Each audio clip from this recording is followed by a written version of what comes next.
Hello, Sable Truffles parents. This is your birth announcement video for your mini Australian Labradoodle from Van Isle Doodles.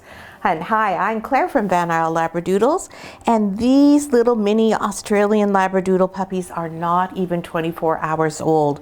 These puppies were born yesterday, starting at about 10:15 in the evening, and here we are in the early afternoon the next day. But Juniper's a pro. She's been here before. This is her retirement litter. This is her third litter. So she's very relaxed, and she doesn't mind that we come in right away and film this video. Juniper did just a fabulous job with the whelping. So in today's video, what we're going to do is tell you about the whelping process. Unless you've had a dog who had puppies yourself, you're probably just not altogether familiar with everything that happens. And then we'll introduce you to each of the puppies individually. We'll tell you what their sex is, a little bit about their color and pattern, what time they were born, and we'll also give you their birth weights because their weights are an important part of this process, which we'll talk about in just a few minutes. So as I said, this is Juniper's third litter. We breed our dogs just 3 times each, and so this is her retirement litter. And for this litter, we sent Juniper all the ways down to Vancouver, Washington for an American boyfriend. And the reason why we do that is it is illegal to import a breeding dog under 8 months of age into Canada from the US unless that breeder that you're buying from is a USDA registered breeder. And unfortunately, one of the parts of being a USDA registered breeder requires that your puppies live in, and your dogs, in a separate building that they have cement runs. So a kennel atmosphere. Australian Labradoodle breeders don't tend to raise their dogs that way. What we do is we have our dogs at home. These puppies were all born right in our primary bedroom, and they'll be raised in our house, and they will be family members. These are not kennel dogs. So to get around that, to be able to get some new genetics in, we are allowed to use American dogs for stud service. So, well, that gives us then the opportunity to have a pedigree that on the sire side is new to us and brings in some fresh genetics, and not quite as effective as if we were able to buy a dog in the US, but there's always a way to make things work. So Bojangles was Juniper's partner from our friend Dana at Moonlit Acres in Vancouver, Washington. And the two of them gave us some really, really pretty puppies here. Interesting colors and patterns, really quite nice. So what happens in the whelping process? So not this morning, but the morning before, on the morning of the 23rd of November at 3 in the morning, Juniper came and started pestering me. And by pestering, I mean she came up to me beside me in the bed and she was pawing at me. And she kept pawing and pawing. And when I just told her, go to sleep, then she was pacing. So I got up because I thought perhaps she needed to go to the bathroom. So I got up, and nope, she didn't want to go outside. And then I thought maybe she wanted a particular bed in our bedroom and one of the other dogs had it. So I made them all get out of those beds and offered her one of those beds, and no, that wasn't it either. So she continued to pace around and came and bothered me again at 4 and then again about at 6 in the morning. So I was pretty sure that what was going on was that she was starting an early labor. So when a dog is in early labor, there's no labor pain. She's not having contractions.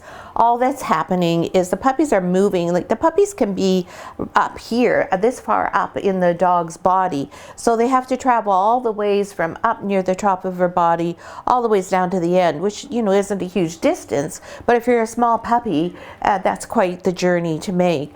So in the first stage of labor, that's what happens, is the puppies are getting ready to enter the birth canal. Now dogs have two uterine horns, one on either side, and so the puppies come out from both horns, and so both of those have to coordinate together. Hi. So it was quite a lot of things that go on, and that's why first stage labor there can sometimes last even up to 3 days. So for Juniper, it lasted until 10 p.m. She spent the day fairly relaxed. She was agitated. She couldn't get comfortable. She was shifting around a lot. She went outside quite a few times to go to the bathroom, and of course she had nothing to eat because she was evacuating her body in order to prepare for birth. And then when it was time for them to be born, we had gone to bed, but we hadn't gone to sleep yet. We were keeping a close eye on her because we knew it was likely to be happening soon, and we could tell when she had her first contraction. Now, because she has had 2 litters before, these are not painful for her any longer. Probably uncomfortable, but not to the point where she makes any fuss. So you have to be very observant, watching your girl and seeing that what's going on. So as soon as we saw that first contraction, we got up out of bed, we kicked all the dogs out, we rolled out the whelping nest for her, and being the pro that she is, she popped out the first one right away. So what we're going to do now is we're going to go through each of the puppies and tell you a little bit about them in terms of what time they were born and how much they weighed at first. And I have this really handy little app here that lets me go and look at all of my litters at any time and tells me everything that I need to know. So the first puppy was born at 10:16, and that was Blue Collar. And Blue Collar is this lovely little chocolate here. Everybody's chocolate, but you're going to see that there's a variety of hues. Now, Juniper is still quite possessive of the puppies, so she's probably not going to be happy if I lift them up too much. So we'll just have a little brief glimpse of them. You'll be able to get a better look when we do our week 1 update. So this little puppy is probably a Sable. Not positive. He could be a Phantom. You can see that he has the Phantom markings on him, but Sable, it fools you and looks like Phantom when the puppies are young, and then as they get older, they change into a Sable. Juniper is a Sable, so she will pass that Sable allele, it's called, onto 50% of her puppies, statistically speaking. So Mr. Blue is a lovely boy, and he came in at 263 grams. There you go. You can have him back. Yeah, that's a good girl. There you go. Next was Green Collar boy. And Green Collar is just nursing, I think. If they're nursing, I'm not going to disturb them, so we may do them out of order here. He is nursing, so I'm just going to leave him, and we'll go over here to Red Collar. She's not nursing, and Red Collar is the only girl in the litter, and I think she is a Phantom. One of the ways we tell is if there is a darker line down the back of the puppy, and this little puppy does not seem to have that darker line. So now you notice I brought this puppy right up to my nose, because already we are starting to get them to learn who we are, and by doing that we bring them up close to our neck where they get to smell us, and you'll see how attentive Juniper is and how very trusting she is too. Yes, that's why it's really important to have a good strong relationship with your Mama Labradoodle so that she's not worried when you handle her puppies like this. So Miss Red Collar, let me just check on this here. Miss Red Collar, oh, it's not showing me her weight there. Just hang on a second, we just have to go back there. Oh, it didn't show me her weight for some reason. I must not have recorded that one properly. I see 2 of them don't have their weight. So you'll have to wait till week 1 and I'll tell you what they all are then. They all weigh just about the same. The biggest one is the Burgundy boy, and the smallest one I believe is Green Collar. So that's Miss Red.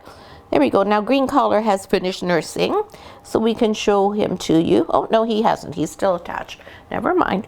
Burgundy, this is our one and only party boy, and I've already nicknamed him.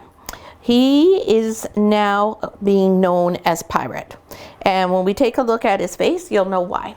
because he's got the patch over his eye. Oh my goodness, this boy is going to be the cutest puppy in the world when he grows up. He looks just like our Dottie, who is Juniper's half-sister, when she was born, except for she's black and white. This little guy is brown and white. And look at that fancy little patch he's got on his eye there. And then the perfect little diamond in his head, the 2 matching ears, and then he's got one little chocolate spot on his back. What a cutie pie. This little handsome guy, he was 293 grams when he was born. He was the biggest puppy in the litter and still is, because of course I haven't weighed them again today.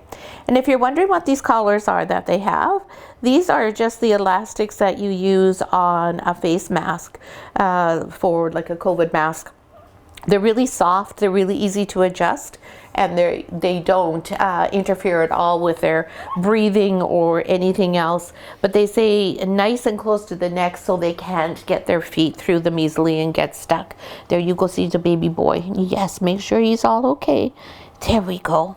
And I will try green collar one more time since he's still firmly attached. I guess we'll do him last. Then we'll do orange collar, our last born puppy. And he is quite a different color, as you can see. Now this puppy is a sable. You can definitely see that dark line down his back. And if you look at his face, you can also see that he has that darker chocolate, almost a mask looking effect on him, and the 2 dark ears.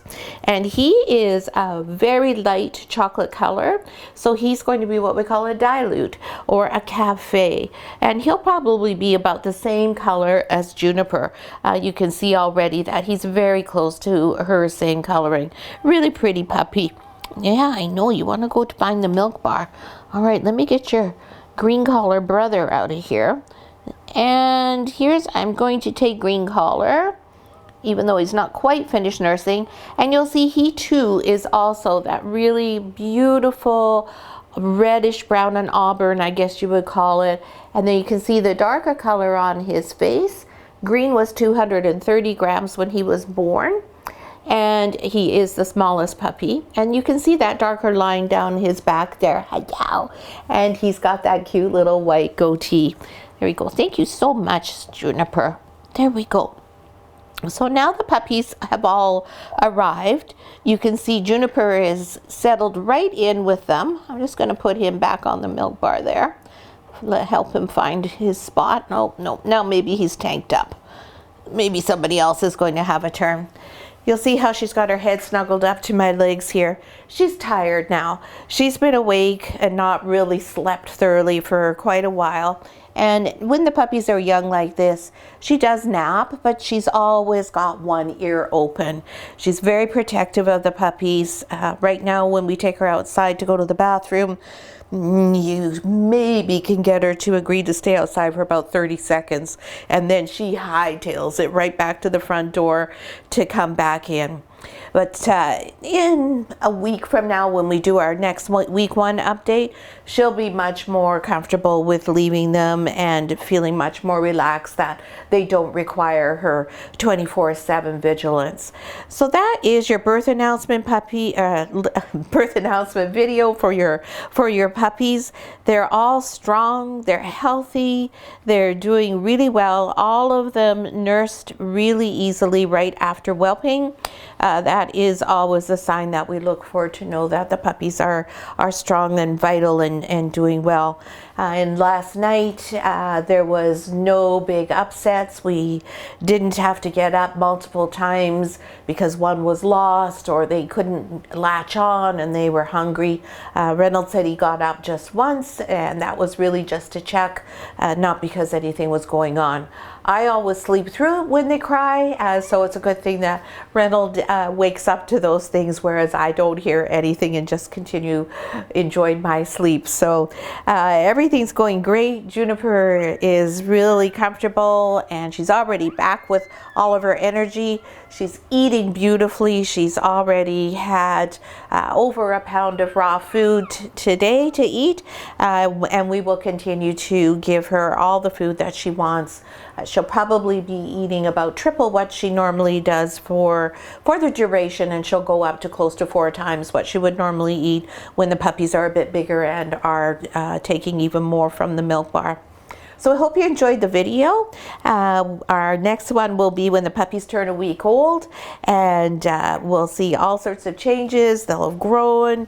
We'll see where they're at with their birth weight. We'll see if anybody doubled their birth weight. As long as they are doubling their birth weight in the first 2 weeks, we're happy. You can see how she continually moves around there. So you may think, wow, that's not a very good mom, because look at, she's interfering with them nursing. Well, she does this for a reason, because what she's doing is she's forcing the puppies to shift.